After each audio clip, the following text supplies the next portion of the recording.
Radio Boss, Yeah. Hardbody, Kiotti, Nipsey Hussle. My God, what's going on, man? Oh man, we locking in. Victory lap out now, man. You know the main thing I like about watching a lot of the interviews and stuff, you don't like goofy people. Yeah, no. I mean, I ain't gonna say I don't like it. I don't like people playing with things that shouldn't be played with. You know what I'm saying? It's all good if we being humorous and cracking jokes. You know, I ain't gonna say I don't like goofy people. I just don't like playing with gang culture, playing with, you know, hip hop, things that people didn't change their life, people that come from nothing. You know what I mean? Use as a method to empower themselves and take care of their family. Right. I get offended when people, you know, treat it as a disposable thing or as something that could be trolled or played with. You know what I'm saying? Right. And build business models around joking and playing with artists and they struggles that they go through. Right. You know what I'm saying? I take offense to that.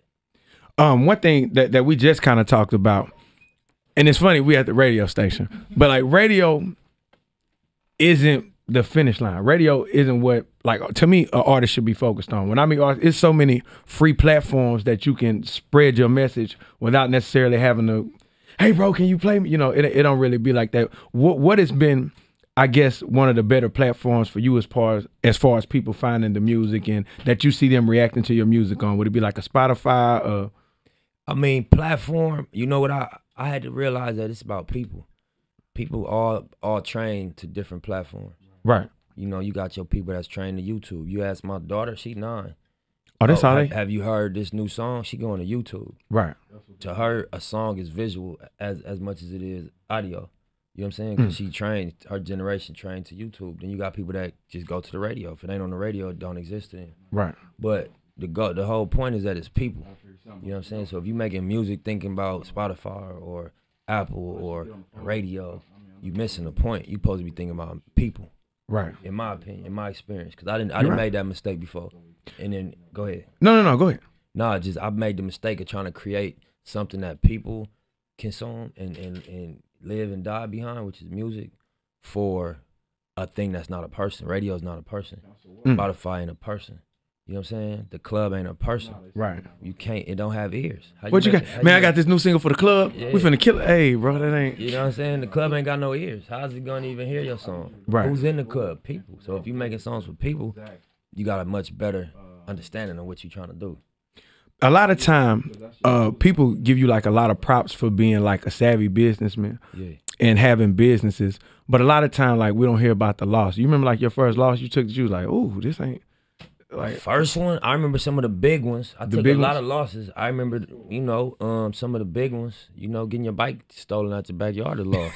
You know what I mean? But as far as the ones that was devastating, you know what I'm saying? That was heartbreaking as a kid. Like, oh, where my BMX? The Mongo's gone. That's like your car, you know what I'm saying? Yeah. You ain't got you can't even do nothing no more. You stuck. How we get to the store? Yeah. But, you know, man, we got raided more than once. You know what I'm saying? The police really boxed up all my music equipment. In addition to everything else out the house, they took cars, jewelry, everything. They took all my music equipment, hard drives, everything. That was a total loss. You can get back money, cars, jewelry, but you can't get back a song. Or like a visual, niggas is dead. You know what I'm saying? People done passed away and you got them on camera. You know what I mean? A classic moment and the hard drive gone. And it's over. You can't do nothing with it.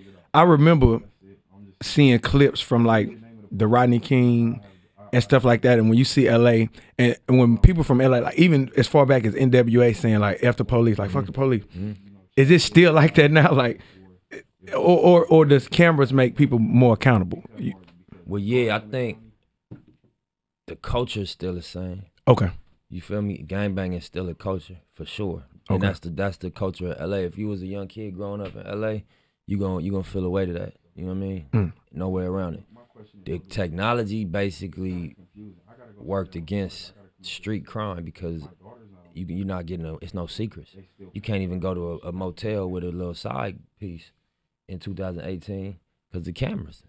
Not me particularly. I ain't saying. Yeah, we're not. Yeah, you know. I'm saying you see how much these blogs have built their motto off catching people slipping because ain't no such thing as a secret. You're not getting away with nothing. So let alone doing a shooting in the middle of the day. It's a camera gonna catch you. It's gonna, you know what I'm saying? Your phone gonna connect to a tower. So that impacted, you know, the prison population. It ain't stopped niggas from shooting. Yeah. They just everybody went to jail. You know what I'm saying? And everybody got caught. Everybody was on camera. Everybody's phone was on the tower. Technology closed a lot of cases, and so you get a movement to where certain niggas just acting like they don't care, but they do, and they get caught in them situations and they tell. You know what I'm saying? Then you get another side of it where people start thinking different, like, man, I'm about to get with this music. I'm about to get with this opening up a business or something, because it's really, this shit really over with, for real. You know, so it has its effect, but the culture still exists, for sure. So whenever, because that transition is a real one. A lot of people say, hey, man, I done made me a little bread. Let me go ahead, invest in this music. Let me go ahead and open up a business. For artists, a lot of us are still in the mind state of, I'm going to go find me an investor. I'm going to go find somebody to put up this imaginary amount of money. And hopefully from that, then I'm going to go and do A, B, and C. But to me, the answer is, hey, you got to invest in yourself. You might not be able to go get them J's that come out every week. Or you might got to not go to strip club. You know what I'm saying? Yeah. You might not make it rain for a few weeks. Because even me as a DJ, it's countless times. You know the first thing I do when the artist be like, hey, bro, check my music. I be like, what's your Instagram? Period. So I'm going to go look. And whenever they come to us and you hear this song that's not mixed and mastered, they handing you a CD or sending you something, it's no artwork, but they going to tell you, hey, bro, I'm next. But if you go look on Instagram, hey, fam, these J's don't come out for 2 more weeks, big fella. You be like, hey, man, you got to invest in you. Like, you got to build your own brand. 100%. And that's something that you figured out. Yeah, I mean, through trial and error, for sure. But then again, I look at it like the game gonna test you. You know what I mean? The game, everything gonna test you if it's worthwhile. Right. And you gonna make decisions based on what you care about more. And without even being conscious that you're getting tested, you're gonna be getting tested. And so you're gonna have decisions to make. Should I, you know, continue this lifestyle, whether it's shopping, clothes, whatever your lifestyle is, or do I gotta sacrifice a little bit because I really, really care about this music and it really is important to me. So whatever I gotta do, I'm gonna do it, and that's gonna be them distinguishing decisions. You know what I'm saying? That separate the ones that end up getting it from the ones that don't. And I be telling my people, like young niggas that ask me for advice and whatnot, like, you know, I had to take 2 steps back to take 10 forward. But them 2 back hurt. That's painful. That moment right there is gonna be a defining moment. You know what I mean? Where you used to getting treated a certain way, you used to getting received a certain way, and then you step back because of your sacrifice. Right. In my case, it was like I stopped hustling. I stopped, you know, making money every day. When you make money every day, it's a different spirit you carry. It's a different way you get treated. It's a different vibe. It's a different charisma you carry. It's a different, like, you know, you get money every day. You spend money every day because you're making it every day. So you just got a certain glow about yourself. And people respond to that, you know what I mean? Right. And then to sit in the studio every day, let alone invest in your equipment, but then sit there for years, you damn near forget you was the man. You damn near forget how people react to you. It ain't nothing but a little bit of brush up you gotta do, but you almost forget, you know what I'm saying? It affect everything, your confidence, how you look at yourself, but that's the test. How much did you have to sacrifice to get to this point? Man, everything. And I asked that because even for me, like at the end of the day, so for the past, let's say 5, 6, 7 years, I do radio at night. So I'm a dad, I'm a husband, you know what I'm saying? For me to be successful and for us to live how we live, hey, time. I tell my wife, hey baby, it ain't no movie night. You know what I'm saying? We going to the 12 o'clock in the afternoon or 12 o'clock movie. Tell my kids, hey man, daddy ain't gonna be able to make it to this event or that event because of what I'm doing. So what people look at as, oh, he got a fun job. Hey man, I sacrifice family time all the time. Off top. Every night. You know what I'm saying? Off top. So for someone like you that not only is an artist, but you're an entrepreneur, you have a family as well. Yes, sir. How much have you had to like sacrifice to get to this point? That's what made me ask that question. Everything get tested. Your relationships get tested. You know what I'm saying? All of that, everything get tested. The kids is hard to explain to, but I used to keep my daughter away from the studio because it was a lot of men in the studio. Right. And it just was a certain energy. I ain't want to necessarily overexpose my daughter.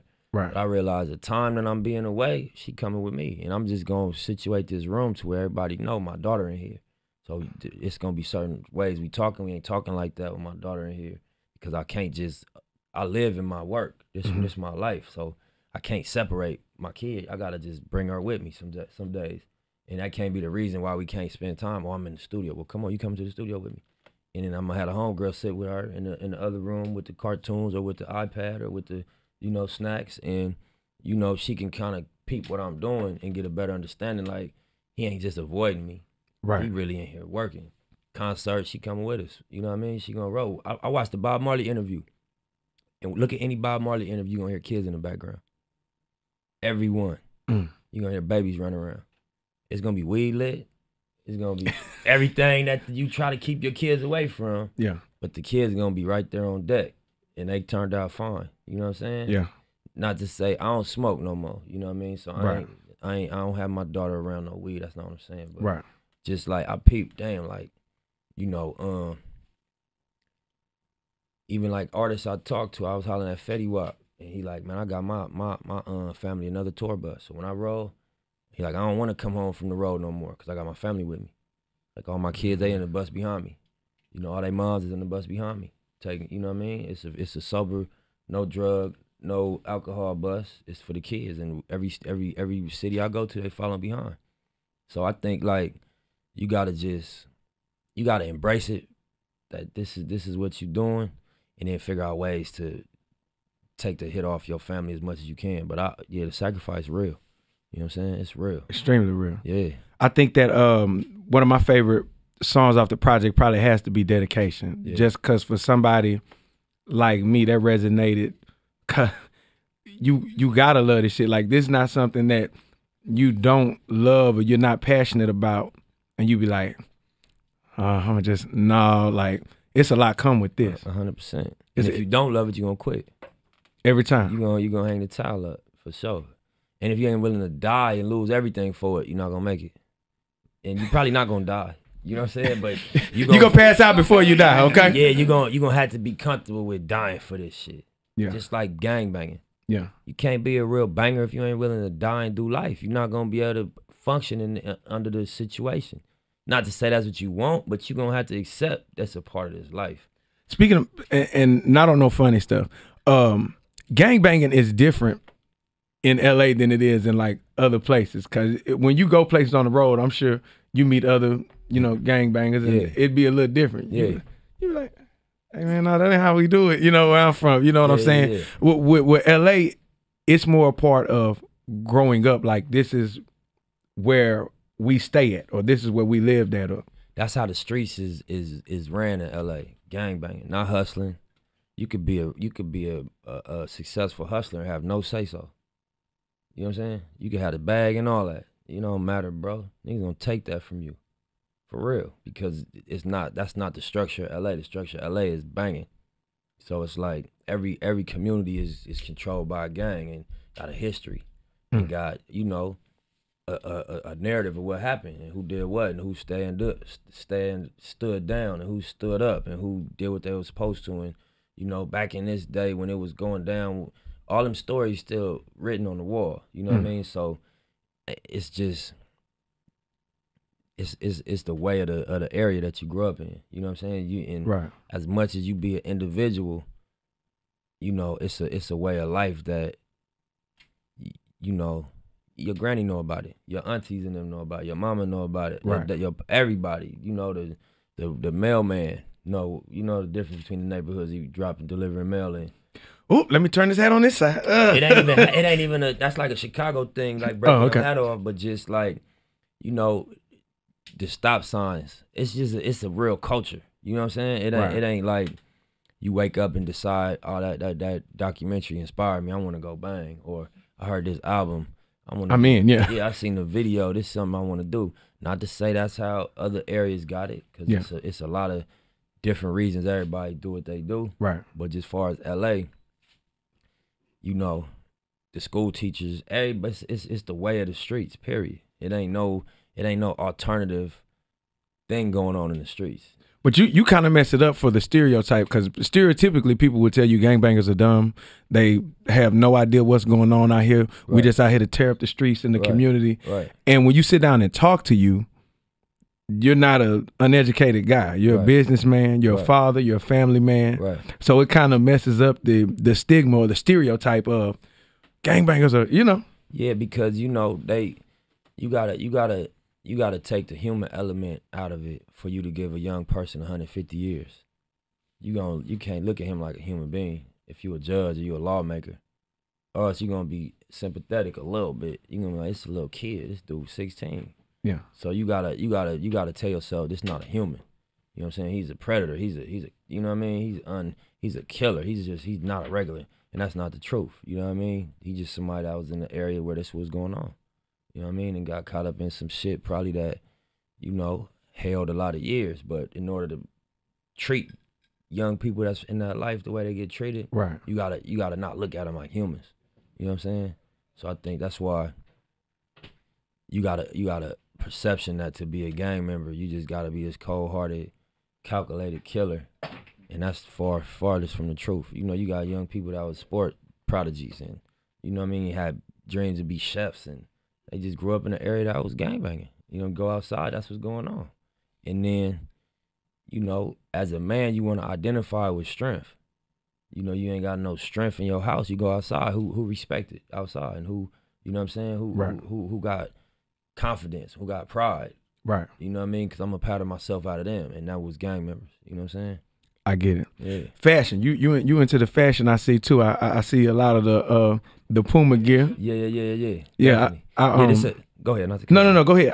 I met some of them. I go to Agenda and stuff like in Vegas when they do the clothing launches, and you can look at the lines. Yeah. And when I saw the Puma, I was like, man, let me go and call a few of my plugs over at Puma, see if I can get that size 9. You know what I'm saying? It's all good. That's all good.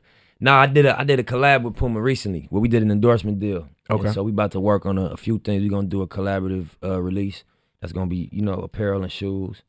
We gonna do events. You know, we gonna do a retail setup in my store at the Marathon store. Right. Dope store, by the way. From what I've seen online, I haven't had a chance to. Yeah, when you're in LA, pull up. It's fire. It's an experience, and it's right on Crenshaw and Slauson. So it's a dope vibe walking in from the parking lot, and then once you come inside, how I feel. You know what I mean? Man, did people have to check in for All-Star? Because I forgot All-Star just was in the city. It was a lot of stuff circulating on the internet. I mean, I ain't an extortionist. So you can't pay me for no love. I ain't even selling no love. Real talk. You know what I'm saying? That's not even real talk. I sell music and clothes and all type of other shit. Yeah.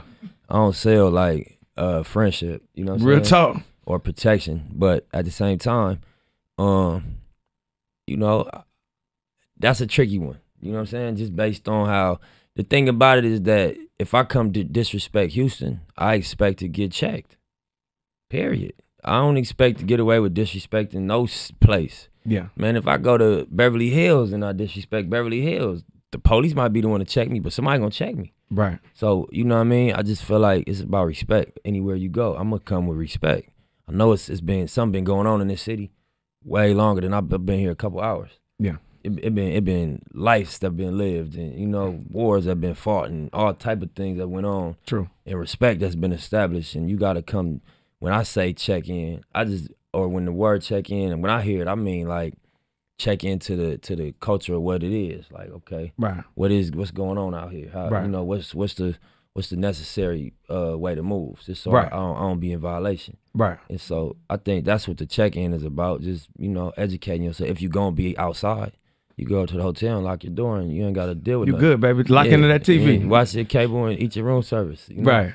But if you're going outside, you're going to clubs, and you're going to make yourself exposed to the element of people, you should just be aware of the way that it go down so that, you know how to respect it.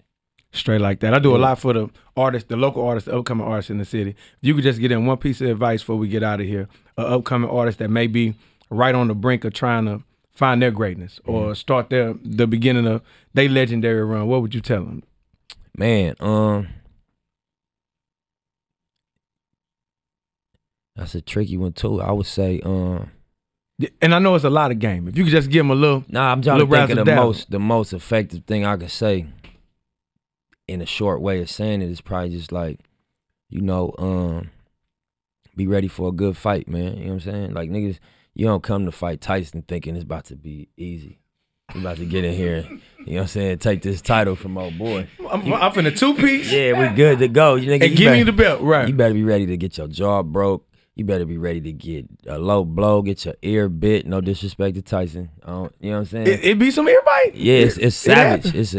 And the reason I compare it to a fight, because think how many people want these spots.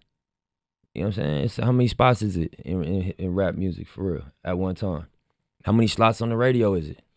If you want a top 10 record, how much room is it for to be? It ain't that many slots. So you're gonna have to be willing to really fight hard. You know what I mean? And really be one of them guys. You know what I'm saying? Because I tell people that, people be like, hey man, I just want to be better than such and such. I say, fool, you think you competing with such and such? Do you know how many artists it is in this country and how many record labels are saying, hey, my artist is on. Yeah. Hey, my artist, fool, you're not competing with somebody from your neighborhood.